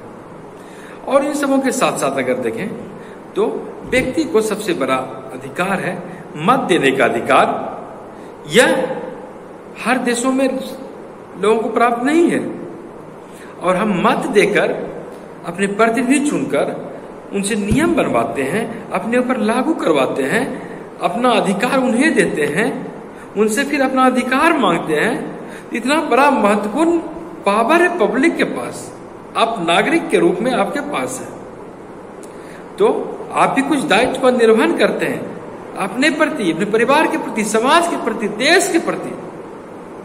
आप यदि कुछ नहीं है तो भी आप दायित्व का निर्वहन करते हैं। इसीलिए कोई विचार हो या कोई संस्था हो, इसकी बुनियादी जानकारी तो आपको होनी ही चाहिए। और यही समाज, यही तो हमारी दुनिया को एक आकार देता है। आप ग्राम सभा की बैठक में क्यों न जाएं? यदि आपको जानकारी नहीं होगी तो आप वहां पर कुछ नहीं बोल पाएंगे, आप अपनी बात नहीं रख पाएंगे। या मतदान पर कोई आपको राय प्रकट करनी है, या सरकार कोई कानून बनाती, नियम बनाती, कभी कभी उसे जनता से सुझाव मांगती है। यदि आपको जानकारी नहीं होगी तो आप अपने मानव समुदाय के लिए कुछ नहीं कर पाएंगे। और यदि जानकारी होगी तभी आप अपनी बातों को तर्कपूर्ण ढंग से आप रख सकते हैं। और यह तर्कपूर्ण शैली काफी निर्णायक होती है। और यह तभी संभव है जब हमें जानकारी हो, विचार से हम परिपक्व हों, और जो हमारा हित है, जो हमारे समाज का साझा हित है, उसे हम करने के लिए तैयार रहें। कहा जाता है कि नागरिक के रूप में हम किसी संगीत कार्यक्रम के श्रोता जैसे होते हैं। हम गीत और लय की व्याख्या नहीं कर पाते हैं, सामान्य नागरिक के रूप में रहते हैं, सामान्य दर्शक के रूप में रहते हैं। लेकिन जब कोई कलाकार कार्यक्रम करता है तो उसके सुर में हम दर्शक को बातें देखते हैं, रसास्वादन करते हैं उसका, और नया नया अनुरोध करता है। और जब ऐसी बातें होती है तब संगीतकार को, कलाकार को लगता है कि नहीं, हमारा भी कदरदान है, और फिर वे अपनी बेहतर प्रस्तुति देते हैं। इसी तरह अगर हम शिक्षित होंगे, राजनीतिक रूप से सचेत रहेंगे, तो जो राजनीति करने वाले होते हैं वे अच्छी सेवा देंगे, उनकी अच्छी सेवा का लाभ हमें ही मिलेगा, हमारी सक्रियता का लाभ उनके द्वारा हमें ही मिलेगा। और यह हमें जना विमुख भी बनाती है। इसके साथ साथ यदि हम आजादी की बात करें तो यह कोई अमूर्त भावना नहीं है। आजादी हम लोगों के लिए है, हम व्यक्ति के लिए, हम नागरिक के लिए है। तो हमको इसका महत्व पता चलना चाहिए, इसके बारे में जानकारी होनी चाहिए। यही चीज समानता के बारे में है, ये कोई निर्जीव पदार्थ नहीं है, कोई वस्तु नहीं है, तो इसके बारे में बोध तो होना ही चाहिए। या धर्मनिरपेक्षता है, यह अमूर्त नहीं है। हम धर्म को नहीं देखते लेकिन हम उसका पालन करते हैं, और न केवल पालन करते हैं बल्कि आस्था से उसमें हम टिके रहते हैं, और कभी कभी दूसरे से टकराते भी हैं। यह अलग बात है, चाहे जिस किसी कारण से हो, लेकिन धर्मनिरपेक्षता ऐसे महत्वपूर्ण बातों को हमें समझना भी चाहिए। और अगर हम अच्छी तरीके से समझेंगे तो हम एक दूसरे के साथ बेहतर व्यवहार करेंगे, सही व्यवहार करेंगे, और एक अच्छा समाज बनाएंगे। और हम जहाँ रहते हैं, परिवार हो, विद्यालय हो, महाविद्यालय हो, या कोई व्यवसायिक केंद्र हो, जहाँ कहीं काम करते हैं, तो हर जगह हम देखते हैं कुछ साम्यता होती है, कुछ विषमता होती है, हर जगह भेदभाव जैसी बातें भी दिखती है। व्यक्ति कई तरीके के व्यवहार तो करता है, इसमें वह पूर्वाग्रह से भी ग्रसित रहता है। जो पूर्व में धारणाएं हैं उस अनुरूप लोग व्यवहार भी करते हैं, और यह चीज हर जगह दिखती है, धर्म के बारे में हो, या वर्ग के बारे में हो, या लिंग के बारे में हो। और कभी कभी ऐसा भी आप देखते हैं जब कोई उत्पीड़ित महसूस करता है, पीड़ा का निवारण चाहता है, तो और उसमें यदि वो विलंब होने लगे तो वो क्रांति की बातें, विद्रोह की बातें, हिंसक स्वरूप की बातें करने में पीछे नहीं हटता है। वो हिंसा को भी वैध ठहराने लगता है कि नहीं, इतनी भेदभाव सही नहीं है, इस तरह की बातें नहीं होनी चाहिए। तो ऐसी भी बातें होती है। और जब काम आपका नहीं होता है तो आपको देखते होंगे कि क्रोध आ जाता है। और यदि आप विशेषाधिकार संपन्न वर्ग से आते हैं और वहां पर जो नौकर नौकरानी के साथ भेदभाव नहीं होना चाहिए वो भी आप करते हैं, और फिर उसी को आप तर्कसंगत ठहराने लगते हैं। ऐसा भी देखते होंगे आप कि नौकर नौकरानी कह रहा है कि मेरा शोषण हो रहा है, वो कह रहा है कि नहीं हो रहा है, तो वे भी अपने अधिकार का दुरुपयोग करते हैं। यहां पर कहने का तात्पर्य यह है कि आप देखते हैं किस तरह समानता की भाव या भावनाएं किस तरह सिद्धांत के रूप में नहीं है, व्यवहार के रूप में भी है। यही चीज राजनीतिक संदर्भ में भी होती है। और यह राजनीतिक सिद्धांत अपनी भावनाओं का परीक्षण के लिए आपको प्रोत्साहित करती है कि आप देखिए सैद्धांतिक बातें क्या होती है और व्यवहारिक धरातल पर क्या परेशानी होती है, और थोड़ी सी आप सक्रियता दिखाते हैं, थोड़ी जानकारी रखते हैं, तो आप अपने विचार भावना में कैसे उदार हो जाते हैं। आप छात्र हैं, आप बहस निबंध प्रतियोगिता में भाग लेते हैं, बहस प्रतियोगिता में भाग लेते हैं, भाषण प्रतियोगिता में भाग लेते हैं, तर्क वितर्क करते हैं। यहां पर क्या सही है, क्या गलत है, क्या उचित है, क्या अनुचित है, या आप नहीं जानते, लेकिन आप तर्क करते हैं तो आपको भी कुछ इसके बारे में विशेष जानकारी होती है, और आप जब सामने वाला आप पर फिर क्रॉस क्वेश्चन करता है तो फिर आप उस अपने पक्ष में युक्त तर्क तलाशते हैं, और यहां पर फिर सुव्यवस्थित ढंग से वहां पर फिर आप उसे अवगत कराते हैं। तो यहां पर आपके पास विचार होगा, तभी तो आप उसका परिष्कृत स्वरूप आप प्रस्तुत कर सकेंगे, और यह सिद्धांत की दुनिया से आगे जाकर व्यवहारिक दुनिया में भी हमें देखने को मिलता है, और यह व्यक्तिगत जीवन के साथ साथ सार्वजनिक जीवन को प्रभावित करता है। सार्वजनिक जीवन सही तरीके से तर्क वितर्क करके तर्क संगत तरीके से चलता है और प्रभावी संप्रेषण हो पाता है। और आज की तारीख में जब ग्लोबलाइजेशन का युग है, यहां संचार का महत्व है। सूचना व्यवस्था के दौर में हम बेहतर संप्रेषण तभी कर सकते हैं जब हमको बेहतर जानकारी हो, और सिद्धांत सिर्फ कोई बातों का ही संग्रह नहीं होता है, बल्कि वर्षों से रची गढ़ी बसी बातों का सम्मिश्रण होता है, और इसकी प्रस्तुति व्यवहारिक रूप में जब आप देखते हैं तो आप बेहतर संप्रेषण करने में सक्षम होते हैं। उम्मीद है आपको यह वीडियो अच्छा लगा होगा। NCERT political science class 11 chapter 1, इसके प्रश्नावली की बात करें हम तो यहां पर पहला क्वेश्चन है सही और गलत का, कौन सही कौन गलत। आप देख सकते हैं कि का नंबर है कि राजनीतिक सिद्धांत उन विचारों पर चर्चा करते हैं जिनके आधार पर राजनीतिक संस्थाएं बनती है, कि सही है या गलत। तो इसे हम सही कहेंगे।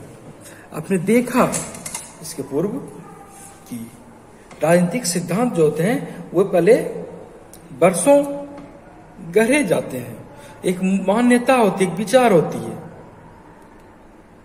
उसके बाद राजनीतिक सिद्धांत बनती है। उसी सिद्धांत के अनुरूप भिन्न भिन्न प्रकार के राजनीतिक संस्थाओं का निर्माण होता है, इसलिए इसे आप सही करार देंगे।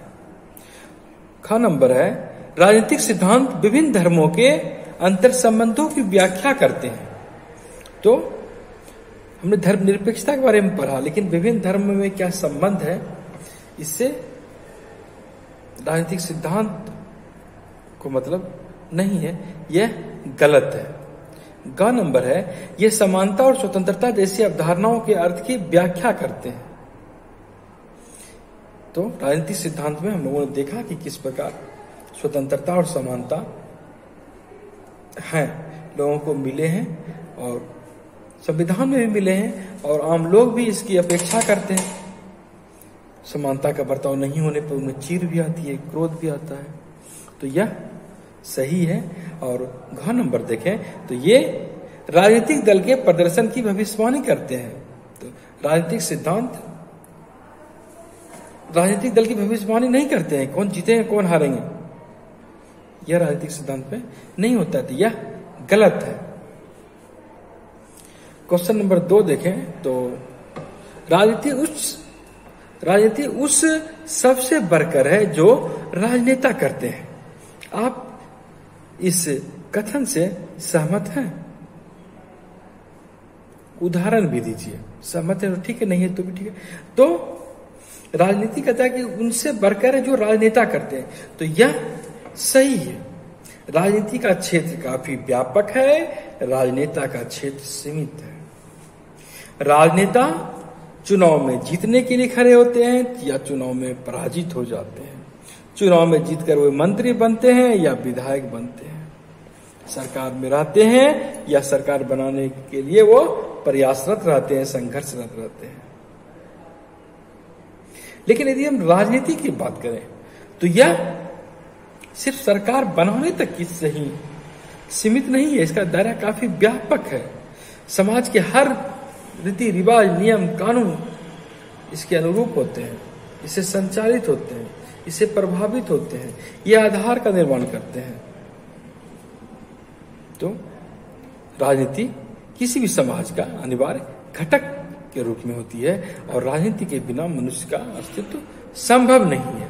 उदाहरण की जहां तक बात है तो हम यह कह सकते हैं कि इसमें राजनीति में सिर्फ यह ही शामिल नहीं है कि सरकार क्या करती है, और यह लोगों के अनुभव से भी संबंधित है। इसमें यह भी शामिल है कि लोग कैसे निर्णय लेते हैं, कैसे विरोध करते हैं, कैसे अपनी मांग को रखते हैं, अपने समर्थन में तैयार करते हैं अपने अनुयायी को, और संघर्ष करते हैं, नीति आयोग को प्रभावित करते हैं। लोग एक दूसरे के साथ बातचीत करते हैं, सामूहिक गतिविधि में भाग लेते हैं और सामाजिक विकास को बढ़ावा देते हैं। इन सब से जुड़ी हुई है राजनीति, और समान समस्या को भी हल करने की पृष्ठभूमि तैयार करते हैं। यह है राजनीति। तो राजनीति का दायरा राजनीति की अपेक्षा काफी व्यापक है। तीसरा नंबर क्वेश्चन है, तीसरा नंबर, लोकतंत्र के सफल संचालन के लिए नागरिकों का जागरूक होना जरूरी है। टिप्पणी कीजिए। तो आप इसके पक्ष में कहेंगे यह सही है, और लोकतंत्र में जनता का शासन होता है, जनता के लिए शासन होता है, जनता के द्वारा शासन होता है। तो केंद्र में तो जनता ही है, सर्वोपरि जनता ही में ही है, संप्रभुता जनता में ही वास करती है। तो लोकतंत्र के सफल संचालन के लिए नागरिकों का जागरूक होना आवश्यक है। और यदि जनता जागरूक रहते हैं तो लोकतंत्र का जो जड़ होता है वहां तक यह पहुंचती है। लोकतंत्र के जड़ तक सक्रिय लोग राजनीति को पहुंचाते हैं और लोकतंत्र को सफल बनाते हैं। ये लोग आप देखते हो किसी भी मुद्दे पर व्यापक परिचर्चा करते हैं, बहस में भाग लेते हैं और नागरिकों में राजनीतिक जागृति लाते हैं, नई नीतियां बनाने के लिए प्रेरित करते हैं, उसका सहयोग लेती है। और यदि कोई पुरानी नीति है तो उसमें संशोधन की भी मांग उठती है। तो लोकतंत्र के सफल संचालन के लिए नागरिक का जागरूक होना काफी जरूरी है। नागरिक जागरूक रहेंगे तभी हमारा लोकतंत्र भी सफल रहेगा। 4 नंबर में है, राजनीतिक सिद्धांत का अध्ययन हमारे लिए किन रूपों में उपयोगी है। ऐसे 4 तरीकों की पहचान करें जिनमें राजनीतिक सिद्धांत हमारे लिए उपयोगी है। तो हम ये कह सकते हैं कि राजनीतिक सिद्धांत हमारे लिए उपयोगी है। हम लोगों ने इसे देखा। यह एक बेहतर समाज, बेहतर सरकार का निर्माण करती है और अंततः इससे नागरिकों का ही विकास होता है। राजनीतिक सिद्धांत इसलिए भी उपयोगी है कि समस्त अवधारणा को स्पष्ट करती है। राजनीतिक धारणाओं को, अवधारणाओं को लोगों को समझने में से राजनीतिक सिद्धांत से मदद मिलती है। और अगर इसके 4 तरीके देखा जाए राजनीतिक सिद्धांत के उपयोग के, तो इसमें हम अगर 4 तरीके को देखते हैं तो हम पहला ये कह सकते हैं कि यह हमें एक निश्चित व्यवहार जो हम करते हैं, ये संविधान के अनुकूल, संविधान में जिसे स्थान दिया जाता है जिस बातों को, और कैसे जीवन में सरकार किसी विचार को, किसी सिद्धांत को अपनाती है, उसे लागू करती है। तो इन सब सिद्धांतों को समझने में हमारी मदद राजनीतिक सिद्धांत द्वारा होती है और एक प्रकार से व्यवस्थित अध्ययन होता है। और हम जानते हैं कि यही राजनीतिक सिद्धांत हमारे संविधान निर्माण का भी आधार होता है।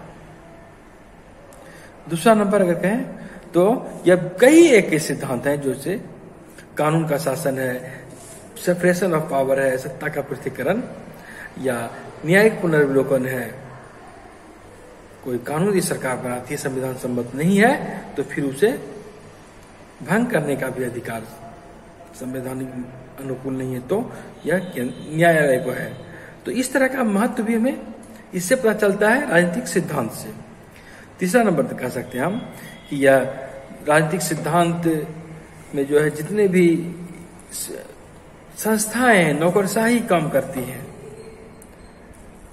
राजनेता है, कार्यालय है, कानून है, बहुत तरह की, तो इन सबों का संविधान के परिप्रेक्ष्य में इसकी व्याख्या करता है और समाज में जो कोई समस्या आती है तो उसे फिर उसके अनुरूप राजनीतिक सिद्धांत के तरीके के अनुरूप उसका समाधान लोग करते हैं।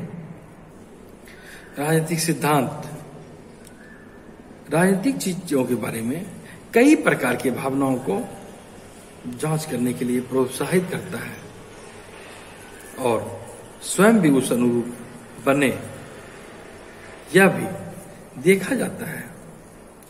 5 नंबर क्वेश्चन की बात करें तो क्या एक अच्छा या प्रभावपूर्ण तर्क औरों को आपकी बात सुनने के लिए बाध्य कर सकता है?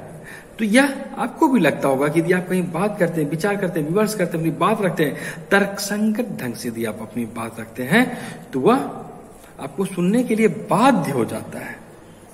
यह एक प्रकार से सम्मोहन का काम करता है और यदि आप अच्छे ढंग से अपनी प्रभावशाली ढंग से अपनी बात रखते हैं, तर्कसंगत तरीके से बात रखते हैं, तो फिर क्रॉस क्वेश्चन नहीं होता है, वो आप पे आक्रामकता नहीं दिखाते हैं और ऐसा नहीं होता है तो फिर आप अपने बचाव में कुछ कहने का आपको अवसर नहीं होता है, आपकी बातों को वे मानते हैं। और लेकिन यहाँ पर एक बात और है कि अच्छी तर्क संगत बात रखने के लिए आपके ज्ञान और सूचना में भी इजाफा होना चाहिए, ज्ञान और सूचना का भंडार होना चाहिए। ज्ञान के साथ साथ सूचनात्मक शैली में यदि आप अपनी बात रखते हैं तो फिर आपका दृष्टिकोण एक प्रभावी दृष्टिकोण बनता है और आप अच्छे तरीके से अपनी बात रखने में सक्षम होते हैं। अगला क्वेश्चन अगर देखें 6 नंबर, क्या राजनीतिक सिद्धांत पढ़ना गणित पढ़ने के समान है? अपने उत्तर के पक्ष में कारण दीजिए। तो हम पहले भी पढ़ चुके हैं कि नहीं, गणित पढ़ना अलग बात है, राजनीतिक विज्ञान पढ़ना अलग बात है। राजनीतिक सिद्धांत यदि हम पढ़ते हैं तो गणित की तरह नहीं है। गणित में वस्तु का अच्छी तरह से परिभाषित अवधारणा के संदर्भ में हम विश्लेषण करते हैं और उसका एक सिद्धांत है, उस सिद्धांत को हम लोग मानते हैं, उसके अनुरूप काम करते हैं। लेकिन राजनीतिक सिद्धांत के में जो है यहाँ पर सिद्धांत अलग हो जाती है। राजनीतिक सिद्धांत में हम क्या पढ़ते हैं? तो राजनीतिक विचार को पढ़ते हैं, उस विचारों की उत्पत्ति कैसे हुई, किन परिप्रेक्ष्य में हुई, उसका अर्थ क्या हुआ, उसका क्या महत्व है, आम लोगों के हित में उसका क्या महत्व है, समाज में उसका क्या महत्व प्रभाव है। और त्रिभुज चतुर्भुज के साथ साथ अंकगणित, त्रिकोणमिति वगैरह उसमें गणित में पढ़ते हैं। लेकिन यहां पर हम किसी निर्जीव अवधारणा की बात नहीं करते हैं, बल्कि सजीव अवधारणा, वो भी मानव की अवधारणा, वो भी विवेकशील प्राणी के रूप में मानव के व्यवहार कैसे प्रभावित होते हैं, कैसे भिन्न भिन्न बातें आपस में सामंजस्य करती है, आपस में टकराहट लाती है। आप समानता की बात पढ़ते हैं, स्वतंत्रता की बात पढ़ते हैं, नागरिकता की बात पढ़ते हैं, न्याय पढ़ते हैं, विकास पढ़ते हैं, राष्ट्रवाद पढ़ते हैं, धर्मनिरपेक्षता पढ़ते हैं। तो इन सारे मुद्दों से जो कि व्यक्ति से जुड़े हुए हैं सीधे तौर पर और लोगों के व्यवहार को यह प्रभावित करता है, तो इन सब बातों को हम इसमें देखते हैं। और हम यह भी देखते हैं कि गणित में जहां परिभाषा सीमित होती है, वहीं राजनीतिक सिद्धांत में परिभाषा कई एक होती है। एक ही टॉपिक के विभिन्न विद्वानों द्वारा भिन्न भिन्न संदर्भ से परिभाषाएं दी जाती है।